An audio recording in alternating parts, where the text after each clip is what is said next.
Shogun Episode 9, Crimson Sky, featured a powerful line from Lady Mariko during her reunion with Okiba no Kata.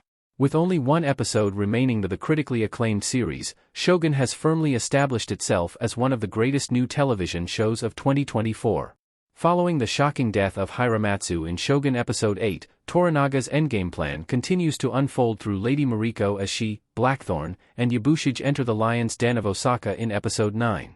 Throughout Shogun Episode 9, Mariko appears to be executing the design plan of Lord Toranaga, whose intentions and strategy are strongly felt despite him not appearing in the episode at all.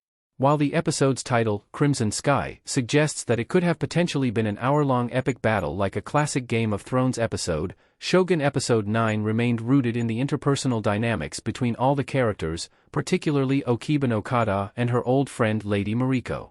Okiba no Kata calls on Lady Mariko to serve as translator between her and Blackthorn despite the Anjin having gotten pretty good in Japanese.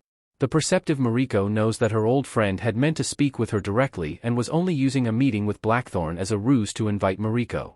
This comes after Mariko tries to leave Osaka the day after she arrives and is met with violence and defense by Ishido's men, forcing her to announce that she will commit seppuku that night for failing to obey Toranaga's orders to return to Edo promptly. For old time's sake, Okiba reminisces on her fond memory and admiration for Mariko in her younger years.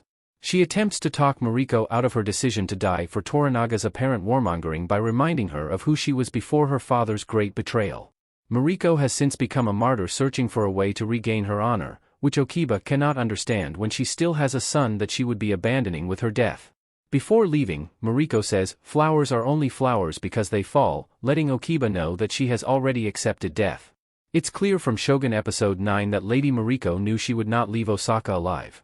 Her death wasn't through seppuku as she had originally planned, but it appears that her death would be yet another great sacrifice and foundational stepping stone for Toranaga's master plan to become shogun.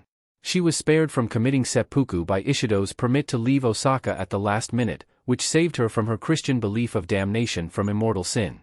Mariko standing in front of the exploding door at the end of Shogun Episode 9 was her way of accepting death, which she poetically compares to a flower organically falling, to advance Toranaga's plan. "Flowers are only flowers because they fall" represents a naturalist perspective on truth and life, which death is holistically a part of. Her words to Okiba echo her statement to Blackthorn that death can have as much purpose as life, even if it is permanent.